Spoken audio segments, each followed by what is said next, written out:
याद रखना, पढ़ने से व्यक्ति विद्वान बन सकता है, शब्दों का मालिक बन सकता है, लेकिन ज्ञानी होने के लिए अंतःकरण की शुद्धि चाहिए। विद्वान हो जाना, पंडित हो जाना अलग बात है, लेकिन ज्ञानी हो जाना उसके लिए अंतःकरण शुद्ध होना चाहिए। श्रद्धावान को ज्ञान होता है, ऐसा भगवत गीता में लिखा है, श्रद्धावान लभते ज्ञानम। और श्रद्धा की 3 अवस्थाएं होती है। किसी की श्रद्धा भूत, तो पूरी जिंदगी खुद भूत जैसा जीवन जीते हैं और पूरी जिंदगी लोगों को भूतों में ही घुमाते रहते हैं। और कभी कभी तो महाराज आप मानते नहीं हो लेकिन होते तो हैं। अरे हम क्यों नहीं मानते भैया, हम भी मानते हैं, होते हैं। जैसे मानव शरीर होता है ना, जैसे मानव योनि है, जैसे पशु योनि है, जैसे जलचर होते हैं, थलचर होते हैं, नवचर होते हैं, वैसे भी भूत प्रेत भी होते हैं। भगवान करे आपका पाला ना पड़े उनसे। कई लोग का स्तर ही वही होता है, पूरी जिंदगी वही उसी स्तर की साधना करते हैं। याद रखना, जिसका तमोगुणी अंतःकरण होता है ना, वो भूत प्रेतों को पूजता है।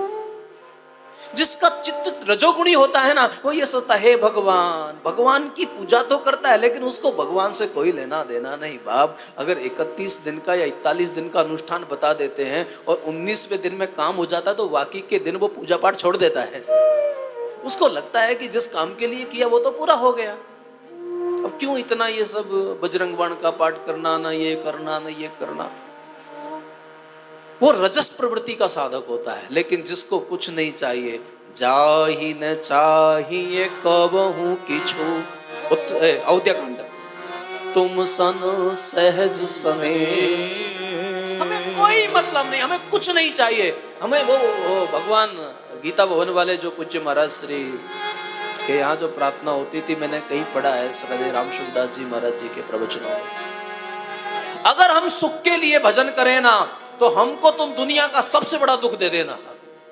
अगर हम स्वर्ग के लिए भजन करते ना तो दुनिया के हमको रौरव नरकों में भेज देना।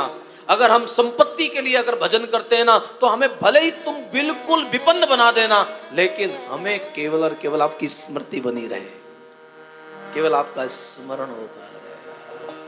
ये जो है ना, अगर होश नित्य सदा रहता है तो जीव और ईश्वर का भेद हमेशा के लिए मिट जाता है। ये तो बेहोशी हमें बहुत व्यथित करती है। अगर होश को हम सदैव, हम लोग क्या होता है कभी कभी स्वरूप के स्तर पर टिक पाते हैं, बाकी तो शरीर के स्तर पर बहुत जल्दी फिसलते हैं। और शरीर के स्तर पर आते ही फिर तुम्हारी जो दुविधा होती है ना, इसलिए आपको जीवन को ठीक से समझना पड़ेगा। मैंने जी तो चाहता है कि ऐसी ऐसी बातें आपको बताता रहूं, लेकिन फिर कई दिन आज तो सुन लेते हैं, जब कथा के दिन पूरे होने लगते हैं, लो महाराज क्या करते हैं, कथा ही नहीं करते। अभी पिछली कथा में ऐसा हो रहा था ना कृष्णेश्वर में, 8वां दिन हो गया, 7, अभी एक कांड पूरा भी नहीं हुआ। तो वहां के लोग है ना, जो अच्छे लोग हैं वो तो कहते हैं बहुत आनंद आ रहा है महाराज जी, बहुत आनंद आ रहा है, प्लीज हम यही सुनना चाहते हैं। लेकिन वहां के जो कुछ रूढ़िवादी भक्त होते हैं वो कहते हैं महाराज जी ये कब होगा, ये कब होगा, अभी एक कांड ही पूरा हुआ है। और मेरी एक आदत रही है कि मैं कथाओं में से उन चीजों को, ऐसा नहीं है ये हम लोग उत्तरकांड की बातें करें, ये सब है कथा के ही अंश, लेकिन एक कथा के वो अंश है जिसको विचार जगत पर बैठा हुआ साधक समझने की कोशिश करेगा। तो आइए ज्यादा उन दार्शनिक और आध्यात्मिक बातों में ना जाएं, कहीं ऐसा ना हो जाए कि बातें रुचती तो हैं लेकिन पचनी चाहिए। वरना अगर आप लोग अगर भंडारे में मूंग का हलवा खा लोगे तो खाने में तो अच्छा लगता है, लेकिन वो पचना चाहिए, नहीं तो फिर बाद में उल्टी करते फिरोगे। इसलिए बातें बहुत कभी कभी उस स्तर की हो जाती हैं। अगर आपकी अवस्था है तो प्लीज, आपका सदना ही साधना है। तो रामचरितमानस अद्भुत ग्रंथ नहीं, एक महोदधि है। इसमें ऐसे ऐसे सूत्र भरे हुए हैं ना, अगर मेरी दृष्टि को ठीक से मानस में देखूं ना तो बुद्ध विश्राम सकल जनरंजनी, बुद्ध विश्राम। साधारण जो लोग हैं उनके लिए मनोरंजन होता है, चलो चलो कथा में चलते थोड़ी देर के लिए, 3 घंटे देखना बढ़िया टाइम पास होगा, और कुछ लोगों को लगता है नहीं नहीं भैया, काम धंधा छोड़ो, सबसे पहला ये काम है। अगर बुद्धि शुद्ध होगी और घर में पुण्य होगा ना, तो सब भगवान के लिए। कोई नहीं, छुट्टी ले लो। दूसरे स्तर के लोग होते हैं। और तीसरे जो स्तर के होते हैं ना, मुझे कभी कभी लोग, आजकल तो मीडिया का जमाना है, यहाँ कथा होती है और सैकड़ों लोग बाहर सुनते हैं और फिर वहाँ से कहते हैं कि क्या करें, हम आ तो नहीं सकते हैं, लेकिन सच में उनका तो मानना है कि प्लीज महाराज जी आप ऐसी एक कथा करो ना जिसमें कथा नहीं हो और केवल चिंतन ही हो, कुछ इस स्तर के साथ। लेकिन वो लोग है ना, अभी मैं उनका नाम तो क्या लूँ, एक रायपुर से कोई अग्रवाल फैमिली है, वहाँ से एक माता जी, वो कहती कि मैंने जीवन में कभी किसी की कथा को सुना नहीं, अगर मैं सुनूंगी तो, और जब से आपका कहीं ऐसा परिचय, और उनका मानना है कि आप जो जो इन चीज़ों में, बहुत सारे लोग ऐसे हैं जो उस चिंतन को ही श्रवण करना चाहते हैं। तो साधक का अपना मौलिक स्तर होता है, लेकिन मेरा मानना है कि जीवन में कर्म योग भी होना चाहिए, ज्ञान योग भी होना चाहिए, और सबसे ऊंची जो अवस्था है ना, लेकिन वो हमारी मान्यता नहीं होनी चाहिए, वो हमारी अनुभूति होनी चाहिए, सब भक्ति रस होना चाहिए। हमारे परमात्मा कोई मान्यता नहीं है, वो परमात्मा अनुभूति है। तो जब अंदर से अनुभूति हो जाए और जब बाहर से आप गाने लगो, आपके अंदर का आनंद जब नृत्य के रूप में अभिव्यक्त होने लगे, तब समझ लेना कि ये आपकी स्थिति सहज अवस्थी चैतन्य महाप्रभु की तरह है, ये मीरा की अवस्था है, फिर तो आनंद ही आनंद है।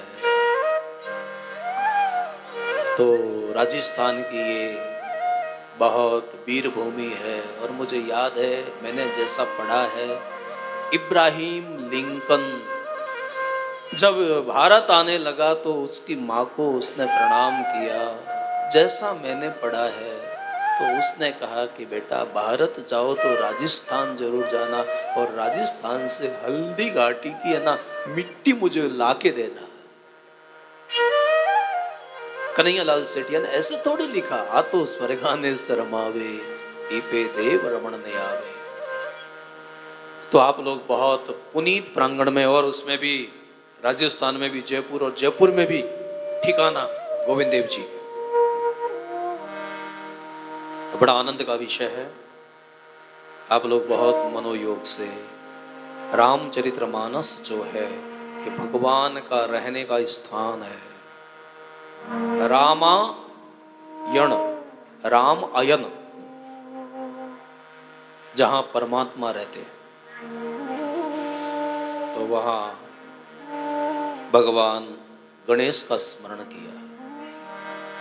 वर्णानामर्थ संघानां रसानां छन्दसामपि मंगलानां च कर्तारौ वन्दे वाणी विनायको।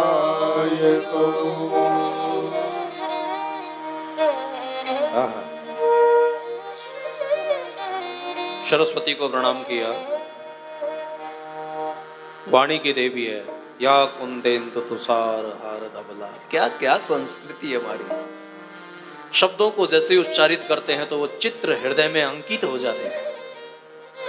यही साधना करने का एक तरीका होना चाहिए कि अगर जप करने वाला हाथ में जैसे ही माला झोली पकड़े ना, और जैसे ही इष्ट मंत्र का स्मरण करे ना, तुम्हारे हृदय में परमात्मा प्रकट हो जाना चाहिए। और अगर ऐसा नहीं हो रहा है तो समझ लेना, अगर आप भजन करते और फिर भी दुख नहीं मिट रहा है, तो मैं कोरे कागज पर लिख दूं, आपका भजन नहीं हो रहा है, भजन के नाम पर कुछ और हो रहा है। कई लोग भजन के नाम पर पता नहीं क्या क्या करते हैं। अगर भजन करने वाले व्यक्ति के जीवन में दुख नहीं होता है, और अगर अभी भी दुख अगर है तो क्षमा करिएगा। अभी आप जाप कर सकते हैं, आप कर्मकांड, अभी भजन नहीं हुआ है। भजन करने वाला व्यक्ति कोई दुखी रहता है क्या? भजन को समझने की कोशिश करिएगा। किसी क्रिया का नाम भजन नहीं है। कई लोग अब क्या समझाएं, ऐसे लोगों को समझाना भी बहुत कठिन हो जाता है। मैं पुनः पुनः कहता रहता हूं कि आप जो भी करो, प्रत्येक कर्म में तुमको आनंद की अनुभूति होने लगे, उस अवस्था का नाम भजन है। आपकी प्रत्येक परिस्थिति आपको आनंद दे,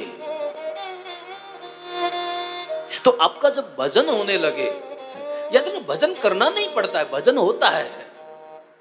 जप करना पड़ता है, साधन करना पड़ता है, भजन करना नहीं पड़ता है, भजन होता है।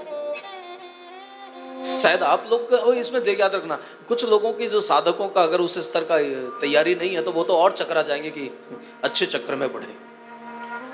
हम लोग तो भजन करने के लिए आए थे और ये कहते हैं भजन होता नहीं है। भजन तो करना नहीं पड़ता, स्वतः होता है। आप कभी सुलझे हुए महापुरुष का दर्शन करो, जब करना होना हो जाता है, जब होना है हो जाता है, तो जो है होता है, जो अस्तित्व होता है, वही तो भगवान श्री राम है,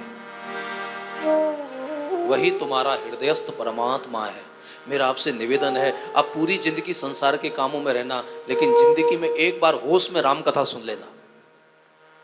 ऐसी कथा मत सुनना कि तुम यहां बैठे रहो और तुम्हारे अंदर पता नहीं क्या क्या विचारों का प्रवाह चलता रहता है।